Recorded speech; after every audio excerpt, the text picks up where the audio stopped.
Gusto ko pong mag full-time. Kaso po, nangihinayang ako sa natapos kong course.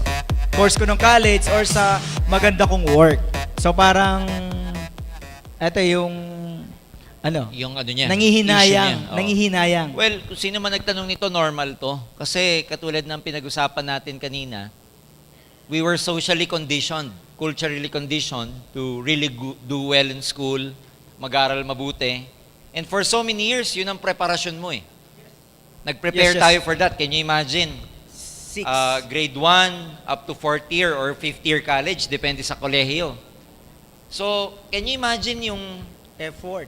yung effort mo, Energy na... tsaka, yun yung anticipation mo sa buhay career. Kaya, mag-deviate ka dun sa nakagawian, may resistance sa loob-loob mo. So, normal yan.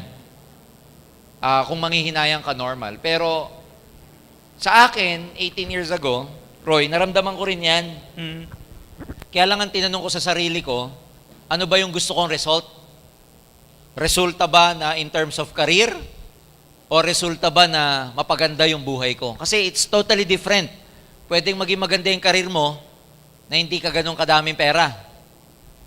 Pwede naman na, ma-compromise mo yung career mo, pero, yumaman ka naman. Yes, yes. So, ako ang pinili ko dati, total, nag-aral naman ako mabuti para magkaroon ng magandang buhay.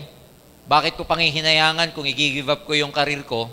Mas maganda naman tong pinili ko, networking, kasi dito siguradong magbabago ang buhay ko. So, kaya maganda to kasi tama yan personal choice yan It's a personal choice dahil kung nararamdaman ng maraming tao sa inyo, nangihinayang kayo sa work, nangihinayang kayo sa job, sa sweldo, or sometimes nangihinayang kayo sa tinapos yung kurso, you just have to remember that you were socially conditioned for that. That's why may resistance sa loob mo. And believe me, ang tunay na freedom and liberty, yung kaya mong mag-decide para sa sarili mo. And i-weigh nyo lang mabuti kung ano ba talaga ang goal mo sa buhay. Kung ang goal mo ba talaga is career o ang goal mo, mapaganda talaga yung buhay mo. Ako, yun Saka doon ako, for me, sir, tinimbang. Ang goal mo at ang goal ng parents mo siguro, gumanda ang buhay mo. Para lang naman ang goal So, tama ka dun, sir. Sabi ko, kung ikaw nung bata, kinondisyon ka ng parents mo mag-business, malamang pag pinagtatrabaho ka ngayon, ayaw mo. Yes. So, in terms of career, ang excitement sa career during the first few years lang naman kasi may bago kang natututunan. Oo. Hindi siya habang buhay na ganun ang excitement level mo in terms of I was working before. Siyempre sa engineering, yun at yun lang Oo.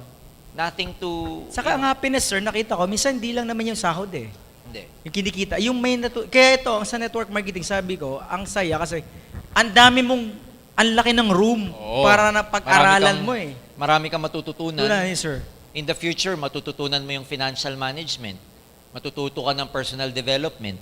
Matututo ka ng human behavior. Ang dami Leadership. facets. Leadership. Dami. Matututo ka ng motivation. So, Ito pa, may online na naman, pag-aaralan mo. magkakaroon pa. Kaya, for me, it's a personal issue kung ano yung kaya mong i-give up. Ako, ang dami kasing advantage ng networking isa na dun yung pwede mo namang gawing karir itong negosyong to Ibig sabihin, hindi naman important, it doesn't necessarily follow na kung ano yung kurso mo, yun ang karir mo. Pwede mo namang gawing karir din ang network marketing kung gugustuhin mo. Yeah.